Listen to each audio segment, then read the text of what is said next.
Well, welcome to June, which every year now is celebrated as Pride Month. So today I want to tell you the story of the town that celebrated Pride. Let's be clear, God loves everybody, even sinners, because that's the only people that he has to love. We're all sinners. Let's be clear, everybody deserves respect. Everybody deserves to be seen and treated as made in the image of God. Everybody deserves for us to love them. Jesus said that we are to love our enemies. And the idea is, if you're going to love your enemies, who does that not include? You got to love everybody. In other words, love the people that are easy to love the people that are difficult for you to love as well. However, living in 2024, especially this month, but throughout the year, we are bombarded with messages constantly telling us good is evil, evil is good. Good is evil, evil is good. Good is evil, evil is good. And never more so when it comes to issues like homosexual activity. So I think it's good just to take a few moments to tell the story of the Bible. The first time we see homosexual activity dealt with by God. Now, no two words are more associated with sin and evil in the Bible than the words Sodom and Gomorrah. Over and over in the Bible. In fact, if somebody wants to point out like the epitome of evil, Sodom and Gomorrah is the example. Prophets like Isaiah, Jeremiah, Ezekiel in the Old Testament. In the New Testament, the Apostle Paul refers to Sodom and Gomorrah. John in the book of Revelation talks about the evil of Sodom and Gomorrah. They all use these as examples of, if you want to think about evil, the capital city of evil, you're talking about the sister cities of Sodom and Gomorrah. In fact, in Matthew chapter 10, Jesus condemns a town for not listening to him. And to make the point of just how wicked that town is not listening to him, Jesus says, truly I tell you, it'll be more tolerable on the day of judgment for the land of Sodom and Gomorrah than for that town. I mean, if there's one town, if there's one place Jesus is saying, if you're worse than this, you are awful. He goes to Sodom and Gomorrah. During Pride Month, it may be tempting to minimize how homosexual activity breaks God's heart. It's interesting the degradation that has taken place through the past 10, 15 years. It's predictable. Alexander Pope had the great little ditty, "Vice is a monster of so frightful mean as to be hated, need to be seen, need but be seen. Yet seen too oft familiar with her face, we first endure, then pity, then embrace." And that certainly is what's happened with homosexual activity and transgender and people with gender confusions. We first endured, let's tolerate, then we pitied. And now there's full embracing. In June, we're going to see 30 days of homosexual sin celebrated. Easy to compromise, easy to embrace. With that in mind, let's turn to Genesis 19 and think a little bit about Sodom and Gomorrah. Genesis 19:1 says, 2 angels entered Sodom in that evening as Lot was sitting in Sodom's gateway. Who is Lot? Lot is the nephew of Abraham. At one point, Abraham's shepherds and Lot's shepherds were bickering, so Lot went to the plain area towards Sodom and Gomorrah. Abraham stayed distinct. Now we find Abraham. The next thing we saw was Lot was living near Sodom and Gomorrah. Now he's living in Sodom at this point. We see 2 angels. We're not told at this point if Lot recognizes whether or not they're angels. The New Testament book of Hebrews mentions that there are times when people sometimes entertain angels not being aware that they're angels. And many people wonder if the Hebrew writer is actually referring to this account where Lot entertained these, he took care of these angels, but he didn't realize they were angels at the time. He meets them. They're probably carrying about them an air of righteousness that most people don't have, or probably in a way that nobody does, in a good way. And Lot knows they're in trouble. We see Lot sitting at the city gate. Now, ancient gates in ancient times were more than just metal doors on hinges that kind of closed. And a gate was an entire structure. Some gates were huge. In fact, since the gate was the weak point at the wall around a city, the walls protected the city from enemy attack, and the gate would be the weak point, they would make gates in an L shape, for instance, or maybe a Z shape even, so that if an army came in, an army couldn't just come in straight in. They would have to come in and turn again, and that way the army would be more vulnerable on the way in. So, and then they would have rooms in the gate, in the city gate, and those rooms are where the leaders of the city would sit, and they would make decisions. They would decide who's allowed to be come to the city and who can't. They would make judicial decisions. We see in the book of Ruth, for instance, and if you don't know what I'm talking about, don't worry about it, but the kinsman redeemer who is entitled to marry Ruth says, I don't want to take responsibility for her. Boaz says, I do want to marry her. There is there's a transaction, a contract that is signed essentially, and it's at the city gate. It's just an example of what we're talking about. So Lot is sitting at the gate, which tells us he is an elder in the city. He has achieved a level of respect, acceptance in Sodom. He's conducted himself in a way that the people of Sodom aren't saying we don't like this guy. They've embraced Lot, unfortunately, because I think that he's embraced them more than he should have. At first, so now Lot is here sitting at the gate. 2 Peter chapter 2, by the way, tells us that Lot's soul was tortured by the wickedness of Sodom.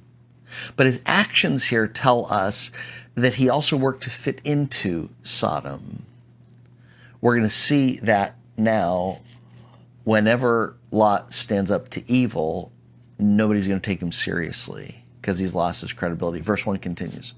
When Lot saw them, he got up to meet them. He bowed with his face to the ground, and he said, my lords, turn aside to your servant. That's why they carry about themselves a sense of righteousness. He knew these were holy men.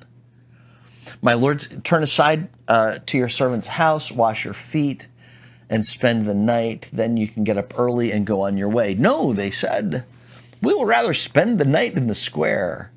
But Lot urged them so strongly that they followed him and went into the house. He prepared a feast and baked unleavened bread for them, and they ate. Again, ancient Near Eastern culture here is known for its hospitality. It's known for hospitality today. It's known for hospitality in those days. It was a great disgrace not to treat strangers well. So Lot's hospitality here does not surprise us. His forcefulness does, though. You know, they say that maybe they're feigning that they're going to go ahead and stay in the town square, but Lot knows what's going to happen to them if they're in the town square. Lot knows how wicked the people of this town are. Verse 3 says, so he urged them strongly that they follow him, and they went into the house. Again, it conveys this idea of Lot saying to them, you are in grave danger if you stay out here.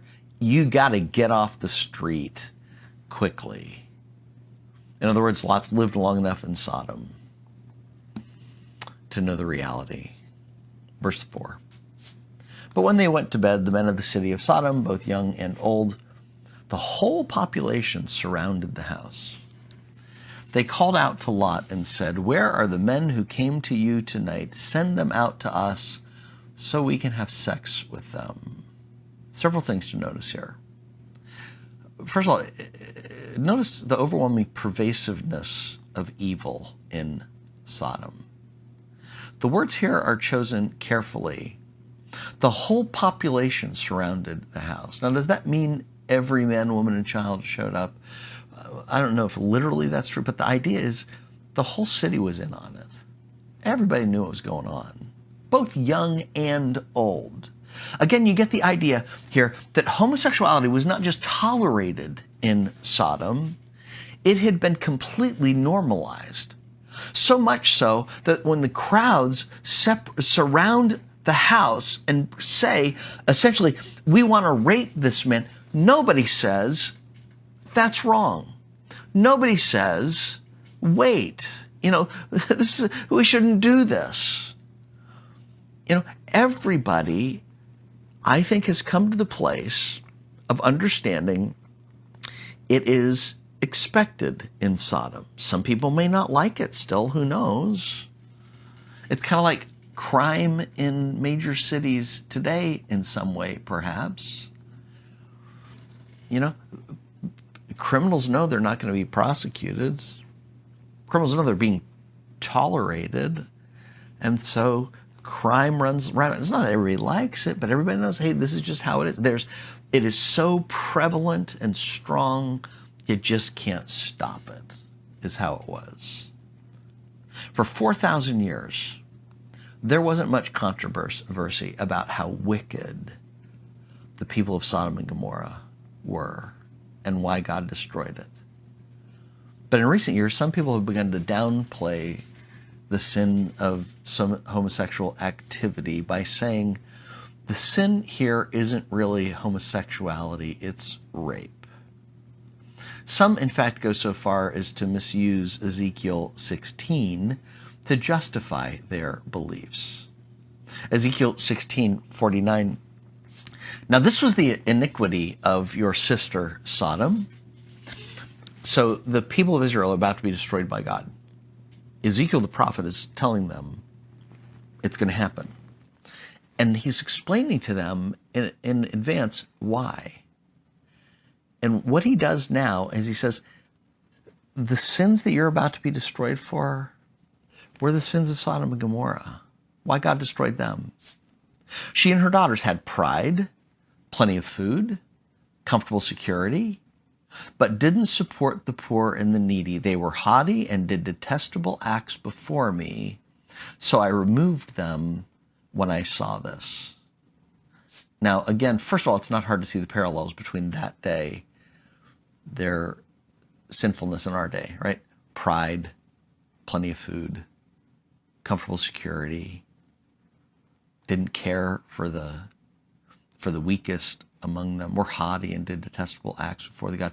Second, it's important also to be aware because of how this might be, if you're not aware of it, how people might use this to bamboozle you into believing that homosexuality is approved by, it wasn't really the big deal. But understand a couple things. First of all, God, when people say God didn't destroy homosexuality for didn't destroy Sodom and Gomorrah for homosexuality. First of all, realize Ezekiel here is not giving an exhaustive list of Sodom's sins.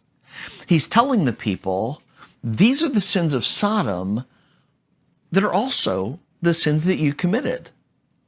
So it doesn't have to say, just because it's not listed with the sins, if it weren't listed with the sins of Israel, doesn't mean that it wasn't the sin of Sodom and Gomorrah. Second, though, note the phrase in verse 50 that they committed detestable acts, or they committed abominations. Often when people try to misuse this passage, they'll conveniently leave out verse 50. Understand, when people belittle homosexuality, and they say, well, it's just a cultural thing. If the Bible were being written today, it would really be okay. Understand, they're taking that list of 4 things in the Old Testament, and are they also going to say, well, profaning God's name, that's a cultural thing. Having sex with animals, that's a cultural thing. No. At least at this point, they're not, but they go out of that whole list and they'll just kind of cherry pick. Oh, those are cultural, but this one, those are really bad, but this one isn't bad anymore.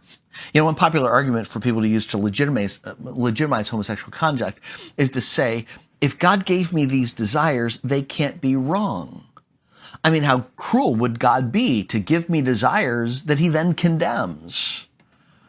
But the Bible's filled with examples of people who acted out on inner desires that were inner desires that were strong. But God didn't bless. Cain killed Abel because he had a strong inner urge. Abraham slept with Hagar because he had a strong inner urge. God made him that way. Joseph's brothers sold him into slavery because they had this strong inner urge that this is what they ought to do. David slept with Bathsheba. I mean, the list goes on and on and on with people who did stuff because there was an inner urge that told them this is the right thing to do at this moment. Does anybody argue that what they did was right or what they did was God's fault because God made them and therefore the desire must be from God and must be legitimized?